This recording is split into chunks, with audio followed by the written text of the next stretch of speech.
Eu acho tão magnífico a psicografia do Chico, porque relata exatamente o que é a vida além da morte. Até então era um tabu, nós tínhamos medo de morrer.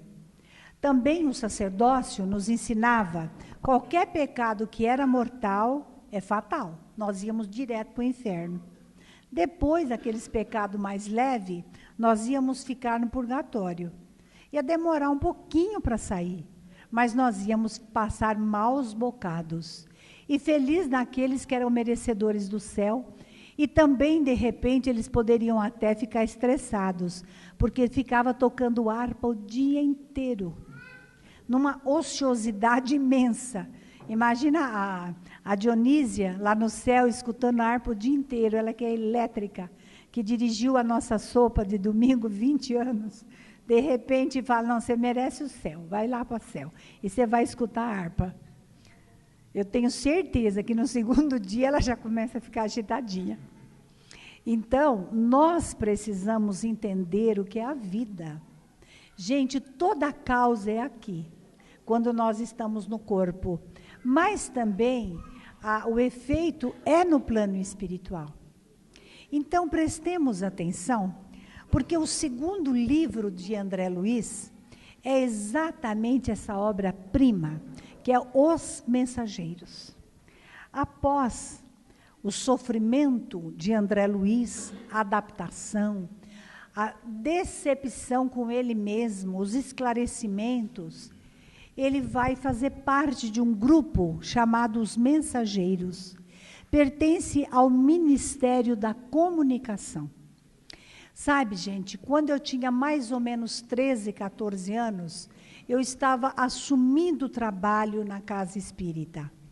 E eles me levaram num lugar que era tão maravilhoso, que eu lembro como hoje, as árvores muito frondosas, aquelas construções magníficas, e eles diziam, aqui é o Ministério da Desencarnação, ali é o Ministério da Reencarnação, Ministério da Comunicação, o Ministério da Justiça, o Ministério, por exemplo, daqueles que fracassam, e depois ele é estudado o caso deles ali.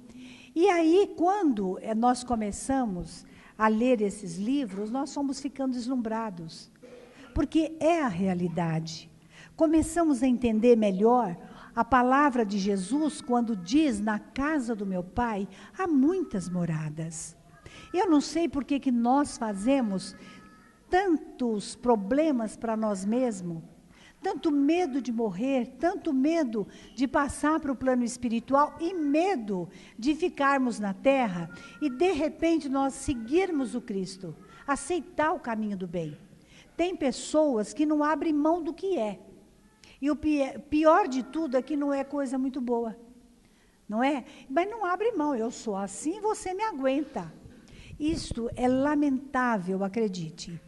Então, nesse livro é o Ministério da Comunicação, e André Luiz é levado lá. E quando é levado lá, ele começa a ouvir, a prestar atenção nos grupos de conversações que havia ali no nosso lar, em torno deste ministério.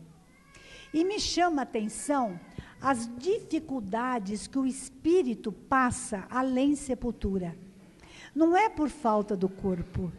Ali prevalece o estágio da nossa evolução espiritual. E que evolução é esta? Por exemplo, aqui tem um caso chamado do Vicente, e que ele também era médico, e que André Luiz ficou muito assim à vontade com ele, porque André Luiz também era médico.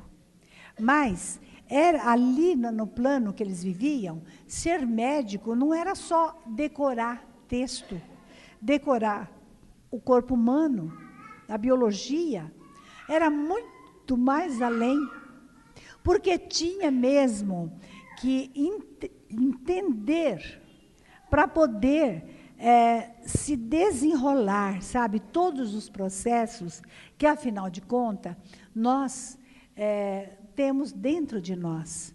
Porque cada pessoa, cada um de nós, temos a nossa história trazida conosco, gravada em nós. Todos nós sabemos quem nós somos, o que fizemos, até nós sabemos também a nossa intenção. Então não há o que errar. Pois é, companheiros. E aí o Vicente, ouvindo os casos ali, ele pede para a palavra. Ele queria contar exatamente o que aconteceu. Porque até então, André Luiz, ele se achava ferido nos seus sentimentos. Por quê? Quando ele, depois de tanto tempo, 8 anos no umbral e mais algum tempo, quando ele volta em casa, ele vê que a esposa já tem outro companheiro. Por isso que fala que viúvo é o que morre, né? Pois é. Aí eles pensam logo o que fazer. Porque ele ficou muito magoado. Apenas a filha tinha realmente afinidade com ele. Mas ele percebeu que alguma coisa havia mudado dentro dele. Havia mudado a forma dele sentir cada problema que ia contando para eles. André Luiz, ele sentiu, num determinado momento, que dilatou a compreensão dele, que dilatou o sentimento e, de repente, ele entendeu as necessidades da esposa. O medo que ela tinha de enfrentar a existência. Então, ele viu que naquele ato de entender, ele sentiu paz no coração. Então, nós buscamos paz aqui, ali, acolá, e está aqui dentro. É tão fácil. Basta nós aceitarmos a vida como ela se apresenta. Aí, meus irmãos, eu quero dizer para vocês que quando Vicente tomou a palavra, André Luiz, ele foi até recuando. Ele ficou assim perplexo de tudo que ele estava escutando. Porque ele disse, você ainda passou para o plano espiritual através de um câncer. Provocado, é verdade, pela bebida. Mas você procurou. Eu quero contar a minha história. Eu era muito bem casado. 10 anos de plena felicidade. Tinha nossos filhos. Eu estudei, mas preferi o laboratório. E a minha esposa me acompanhava no trabalho. Aprendemos a desenvolver remédios, fórmulas, não é? Para combater as doenças, para entender o corpo humano. Aí, o meu irmão, que era advogado, passou a frequentar a nossa casa e passou até a viver conosco. A minha mulher foi ficando dispersa. Passeava com o cunhado, saía com o cunhado. Ele disse, jamais eu poderia imaginar que ambos estavam tão apaixonados. Eu só entendi diante da morte, quando a minha avó silenciou. O que eles fizeram? Como ela entendia tudo também de laboratório, apareceu uma espinha na narina. E ela desenvolveu várias bactérias. E ela fazia questão de fazer o curativo. Com aquele preparado, ela colocava, em vez do medicamento, bactéria. Então, rapidamente, aquela ferida, ou aquela espinha, desenvolveu de uma forma que não dava para conter. Eu fui ficando deformado. E somente na hora em que eu percebi que já não dava mais para recuperar o meu corpo e que minha voz já estava emudecida, é que eu percebi que ela e meu irmão se tornaram assassinos. E quando eu cheguei no plano espiritual, foi terrível, porque eu tive que enfrentar uma realidade. Vocês imaginam os primeiros tempos do meu desencarne.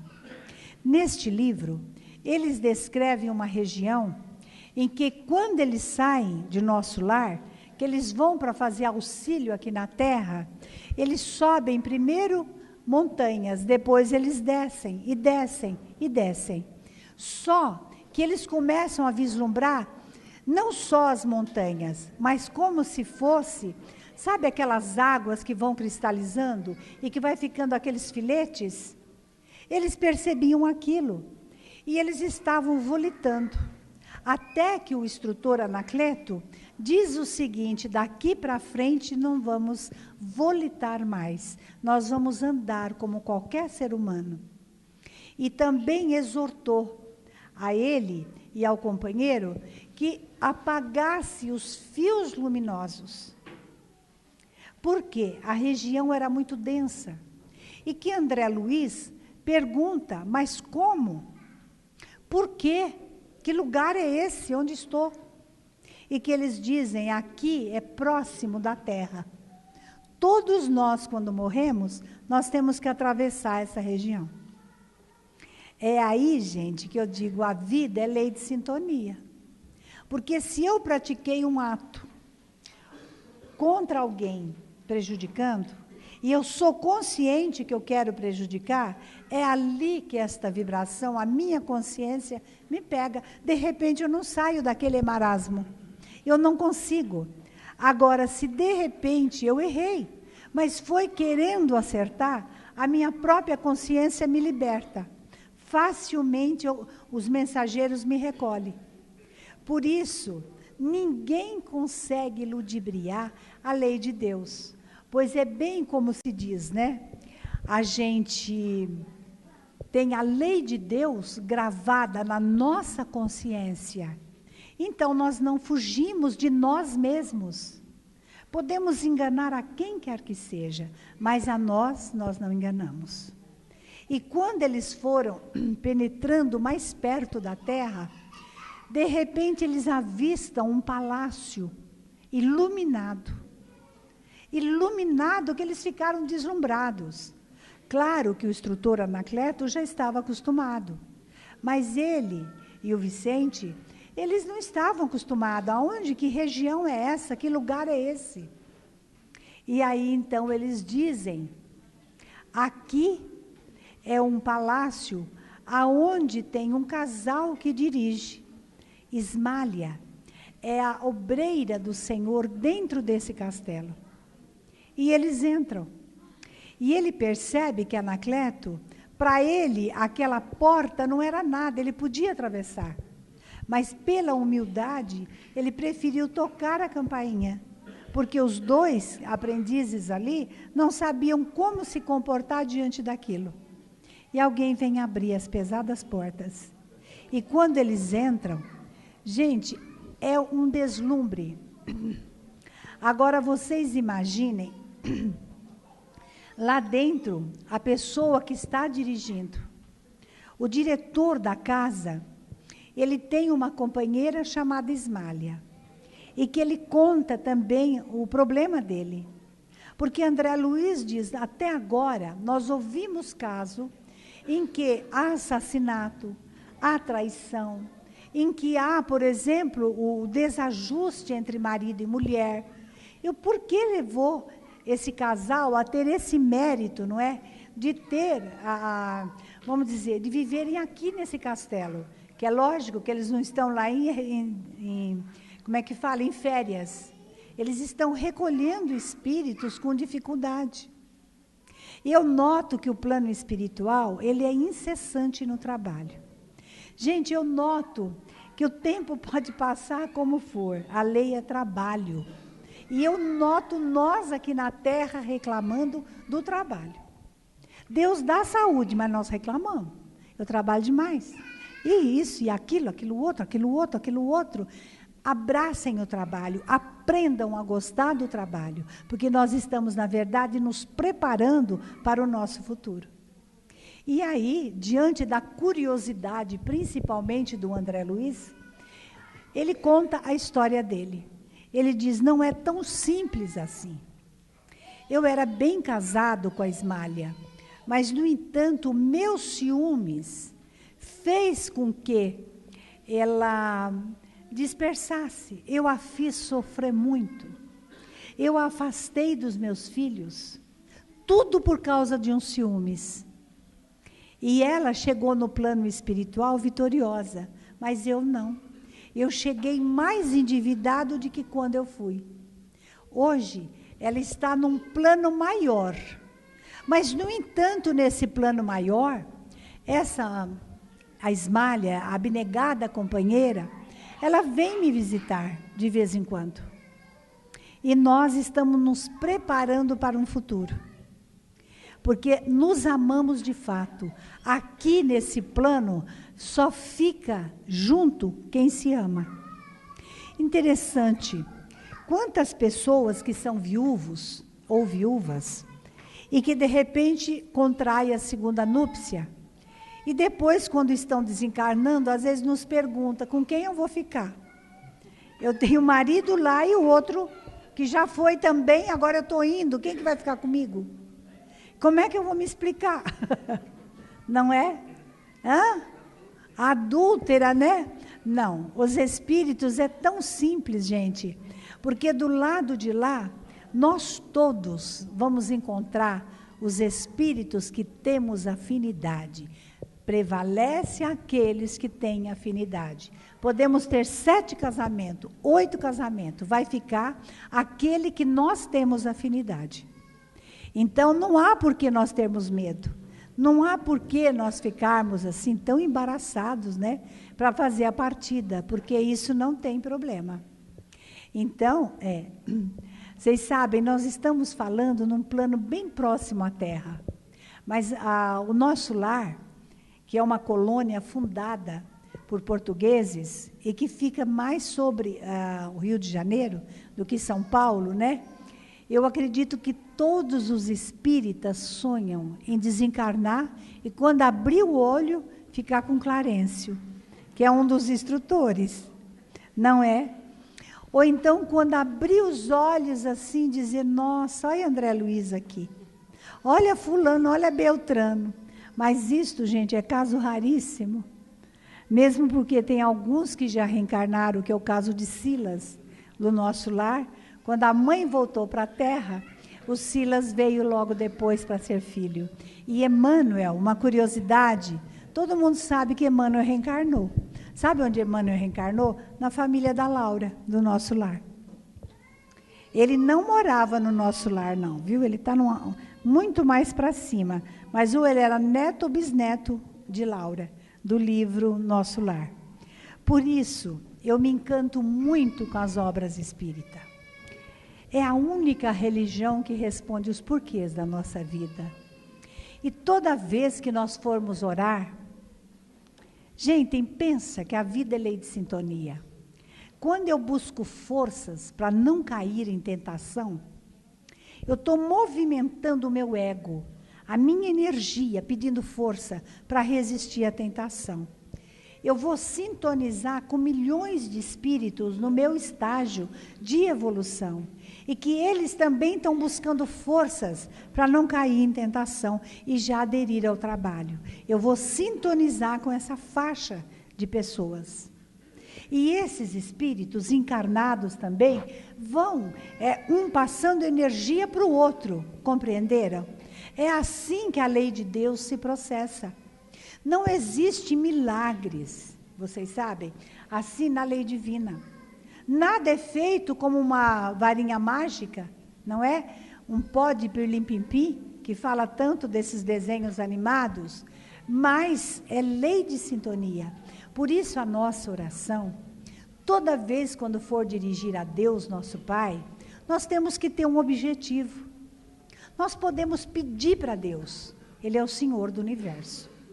Nós podemos louvar a Deus, porque Ele, sendo o Senhor do Universo, é o nosso Criador. É um ato de reconhecimento da sua grandiosidade. E também nós podemos ter um ato de pedir aquilo que precisamos.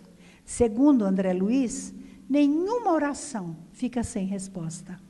Segundo o irmão Francisco dos Santos Meira, que é um espírito muito amoroso, que tem me assistido muito na minha vida, desde que eu me tornei espírita, ele diz o seguinte: minha filha, a oração é a moeda no mundo espiritual. Ora, então é fácil. Ele diz, não é, porque ninguém ora. São todos pobres, têm preguiça de rezar. Nós temos preguiça de fazer oração. É incrível, gente, mas é verdade, né, Sônia? A gente, quando vai dizer Pai Nosso que estás no céu, de repente eu digo, onde eu estava mesmo, hein? Esqueci. Aí eu vou começar outra vez. Pai Nosso que estás no céu, santificado. Aí eu digo, o que é agora? Esqueci onde eu estou, de novo. Isso é falta de concentração.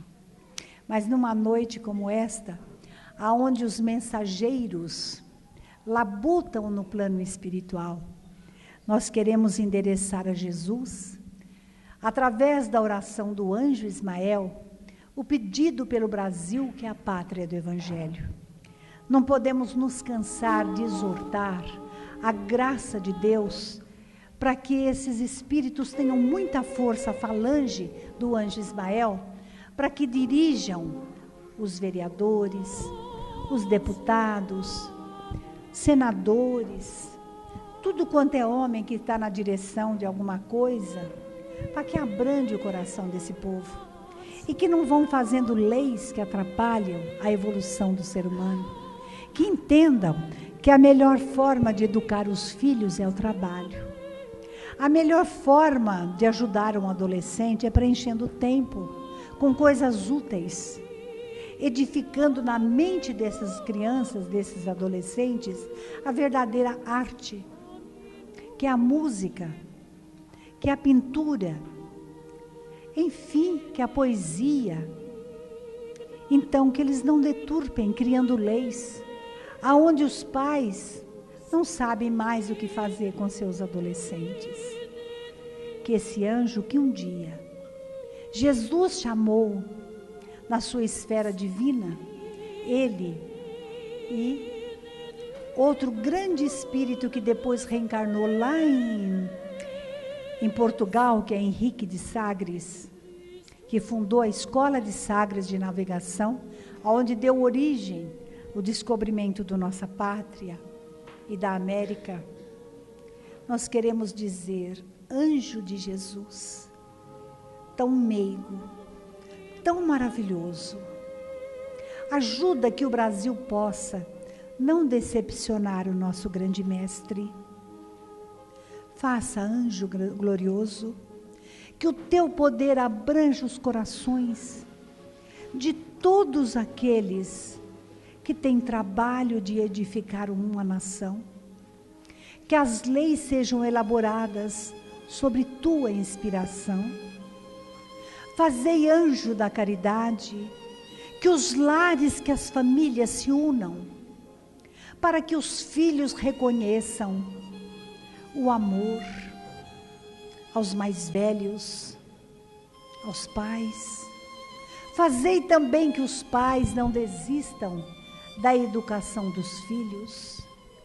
Grande anjo do Senhor, envolva a nossa pátria no teu halo de amor, de bênçãos e de luzes.